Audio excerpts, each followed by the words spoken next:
Good morning po! Kumusta na po ang bawat isa? Dalangin ko po na palaging sumaating lahat ang pagpapala ng Diyos. Let's start our day with an attitude of gratitude. Kay sarap po na sa bawat umagang kaloob ng Diyos ay inuuna natin siya upang siya'y masamba at mapasalamatan natin. Kaya sama-sama po tayong muli magbulay ng salita ng Diyos dito lamang po sa Si Jesus ay Kasama.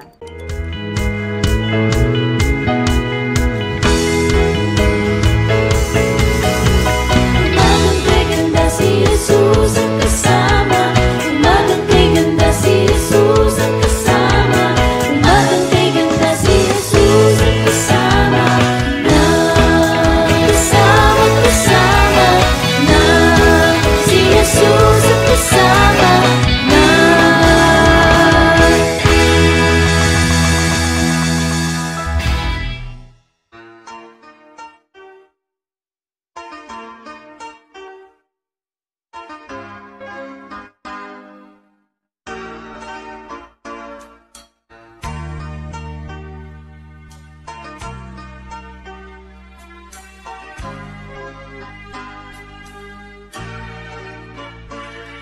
We stand here together as a family. We join hands together, lifting praises to the Father above for sending His Son.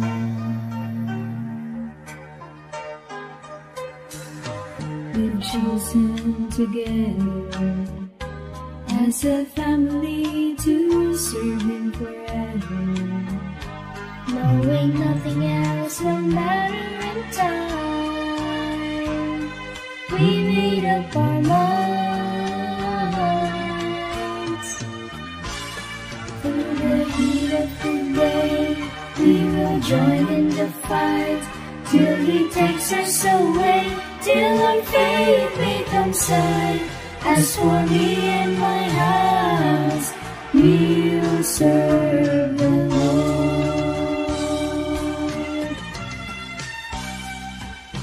Choose you this day, tell me who will you serve. Let nothing stand in your way, give the praise He deserves.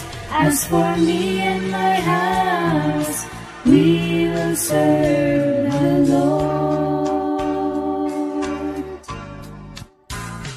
We will serve Him, we will serve Him, we will serve Him, for He is worthy.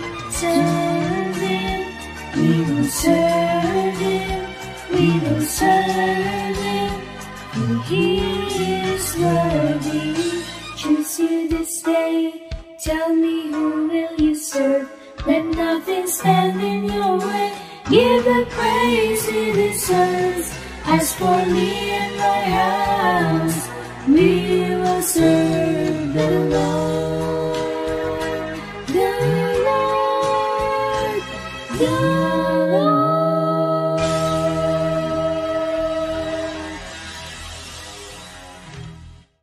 Amen! Sa Diyos po ang lahat ng papuri. Iba't iba man po tayo ng pamilyang pinagmulan, iisang pamilya pa rin po tayo sa ating Panginoong Hesukristo, sapagkat Siya po ang ating buklod na mananatili magpakailanman. Kaya bilang isang pamilya, italaga po natin sa Diyos ang ating buhay upang maipaglingkod po sa Kanya. Ang title po ng devotion sa umagang ito ay Gratitude Strengthens Family Relationships. At ang atin pong teksto ay matatagpuan sa Efeso chapter 6 verses 1 to 4. At ganito po ang sinasabi. Mga anak, sundin ninyo ang inyong mga magulang, alang-alang sa Panginoon, sapagkat ito ang nararapat. Igalang mo ang iyong ama at ina, ito ang unang utos na may kalakip na pangako. Magiging maganda at mahaba ang iyong buhay sa lupa. Mga magulang, huwag ninyong ibuyo sa paghihimagsik laban sa inyo ang inyong mga anak. Sa halip, palakihin ninyo sila ayon sa disiplina at aral ng Panginoon. Pinagpala po tayo sa pagkabasa ng Kanyang mga salita. Isa po sa pagpapala na hindi kayang tumbasan ng anumang yaman ng mundo ay ang pamilya. Nakasanayan po ba ng ating pamilya ang pagsasalita ng pasasalamat? Sana po hindi natin nakakahiya ang gawin ito. Huwag po nating i-assume na alam na ng ating kapamilya ang ating pinagpapasalamat. Gratitude strengthens family relationships. Paano nga po bang mapapatatag ng pagiging mapagpasalamat ang relasyon ng pamilya? Sa atin pong tekstong binasa, napakaganda po ng disenyo ng Diyos sa relasyon ng magulang at anak. Makikita po ang paggalang at pagmamahalan. Ang paggalang ay ang pinakapangunahing values na dapat nating matutunang lahat dahil dito po nagsisimula ang pagkakaroon ng maayos na pakikipag-ugnayan sa pamilya at maging sa ibang tao. Ang pagsunod, maayos na pakikipagkomunikasyon, hindi pagsasalita ng masakit sa magulang, pagkukonsider sa kanilang pasya, pagpapakumbaba, pagsasabi ng totoo, pagbibigay ng regalo, paglingap sa kanila ay mga kilos na nagpapakita po ng paggalang sa magulang. At higit sa lahat, ang madalas na nakakalimutan nating mga anak ay ang pagiging mapagpasalamat sa kanila. Ang pagpapasalamat ay tanda din po ng paggalang. Ang pagpapasalamat ay isang habit ng isang mapagpasalamat na tao. At ang taong mapagpasalamat ay nagpapadama ng importansya sa taong gumawa sa kanya ng kabutihang loob. Sa atin pong mga Pilipino, ang pagiging mapagpasalamat ay isa sa magagandang values. Amen? At dahil sa pagiging mapagpasalamat ng isang tao sa ginawang kabutihan ng kanyang kapwa, sa kanya ay sinisikap niya po itong masuklian ng kabutihan sa abot ng kanyang makakaya.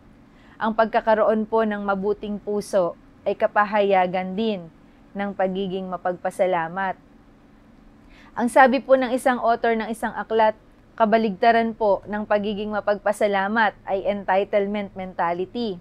Ito po ay isang paniniwala na anumang inaasam mo ay karapatan mo na dapat lang ibigay sa iyo kahit walang katumbas na tungkulin o dapat gampanan. Hindi po magandang ugali ang isipin natin yung mga natatamo natin ay dapat lang o di kaya na may ang ugaling pagiging aggressive na makuha lamang ang gusto sa anumang oras na gustuhin natin itong makuha. Sapagkat ang katwiran ay, anak ako, dapat lang na ibigay ito sa atin. Dapat lang na gawin ito sa atin. Sa akin. Nakakalungkot na hindi na nagiging mapagpasalamat. Sa gayon, nawawala na rin po ang paggalang. Ang tagubilin ng Diyos, mga kasama kong anak, igalang mo ang iyong ama at ina.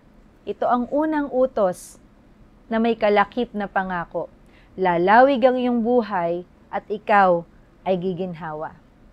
Muli, mga kasama kong anak, lahat naman po tayo ay anak, whether biological o ano pa man, anak sa yung tinuturing nating anak tayo sa iglesia o ng nanay ng kaibigan natin.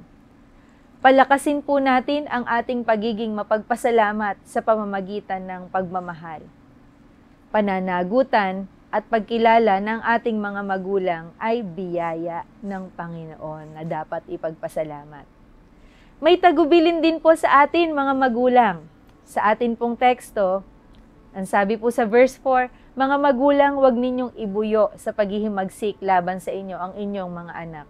Sa halip, palakihin ninyo sila ayon sa disiplina at aral ng Panginoon. Bilang mga magulang, may kanya-kanya po tayong pamamaraan ng paghubog sa ating mga anak. Nawa po ang salita ng Diyos ang ating maging saligan sa pagpapalaki sa ating mga anak. Ang utos pong ito sa mga magulang ay magandang lagi po nating alalahanin sa tuwing ating didisiplinahin ang ating mga anak. Ang mga magulang po ay nais lamang protektahan ang lahat ng anak, kung kaya't lahat ng kanilang gagawin ay dapat ipagpaalam po sa atin. Tama po ba mga magulang?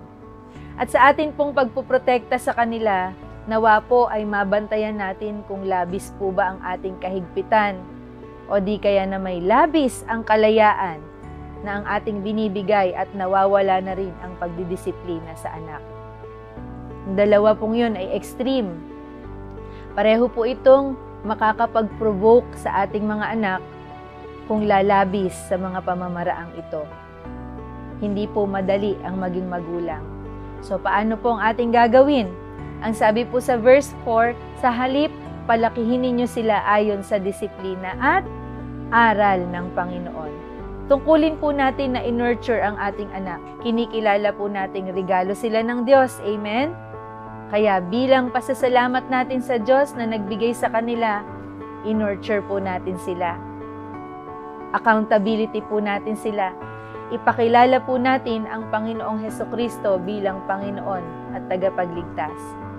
Mga kapamilya kay Kristo Jesus, sama-sama po tayong bumuo ng isang pamilyang mapagpasalamat upang tumatag ang ating samahan sa pamamagitan ng pagmamahalan, paggalang at pagkakaisa. Gawin po nating habit ang pagbuka ng bibig upang pasalamatan ang isa't isa sa loob ng tahanan, sa loob ng iglesia. Lalong higit, ang Diyos, pasalamatan po natin. Siya ang pinagmulan ng isang napakagandang pagpapala at yun po ang ating pamilya. Tayo po'y manalangin. Dakilang Diyos, maraming salamat po sa napakagandang pagpapala. Regalo ninyo, Panginoon, sa amin, ang pamilya, ang aming mga magulang, ang aming mga anak. Maging sa tahanan, pamilya, at maging iglesia, Panginoon, maging pamilya namin sa iglesia. Salamat po. Tulungan niyo po kami na laging maipadama sa pamamagitan ng aming paggagalangan, pagsusunuran, pagpapaumanhinan, pagmamahalan, Panginoon. Sa pamamagitan ng mga iyon na ipapakita namin na kami ay thankful sa isa't isa. Sa gayon, napapapurihan ka namin kung mayroon kaming harmonious relationship. Patawarin niyo po kami sa mga panahong hindi po iyon nasasalamin sa amin. Patawarin niyo po kami sa mga pag-abuso namin sa isa't isa. At hindi na namin na ipagpapasalamat ang presensya, ang effort ng bawat isa. Tulungan niyo po kami, Panginoon. At patawarin kung kami ay dumarating sa kaisipan na kami ay entitled sa lahat ng mabuti na aming tinatamasa. Lord, dinadalangin din po namin kaming mga magulang. Tulungan niyo po kaming maging mabuti. Tulungan niyo po kaming huwag mapunta sa extreme, sa malabis na kahigpitan, at sa malabis na kalayaan. Bigyan niyo po kami ng wisdom kung paano sila ino-nurture ang mga regalong ito, ang mga batang ito, na regalo ninyo sa amin. Nawa magbigay kaluguran po ang bawat isa sa inyo. Lord, sa sandaling ito, nilalapit ko po ang mga kapatid namin na kasamang nagdi-devotion ngayon. Pagpalain niyo po, pagalingin sa mga karamdaman, bigyang solusyon sa kanilang mga katanungan, sa kanilang mga problema. Kayo po ang magkaloob ng kanilang mga pangangailangan. Tulungan niyo po ang bawat isa. Lord, ang may kaarawan sa araw na ito, patuloy naming idinadalangin, pagpalain niyo po, gayon din po ang mga sumapit sa anibersaryo ng kasal. I-bless niyo po at patuloy pang pagpalain ng kanilang buong sambahayan. Ang aming bansa, pagpalain po ninyo, Panginoon, at ang bawat isa, ang lahat ng nagmamahal sa iyo, Panginoon, ang iyong iglesia, tulungan po ninyo kami. Ito pong aming panalangin sa pangalan ni Jesus na aming Panginoon at tagapagligtas. Amen. Muli po, happy birthday po sa lahat ng may birthday ngayong araw na ito at happy anniversary po sa mga nagdiriwang ng kasal. Magpalain po kayo ng ating Diyos. Kung tayo po ay napagpala sa ating morning devotion, malaya po tayong i-share ang ating devotion o kaya naman po itag ang ating mga kaibigan. Magandang umaga po muli sa ating lahat. Ito po si Deaconess Abby na nagsasabing kapag si Jesus ay kasama, buhay natin masaya at puno ng pag-asa. Kita-kita po tayo uli sa Webes. God bless po.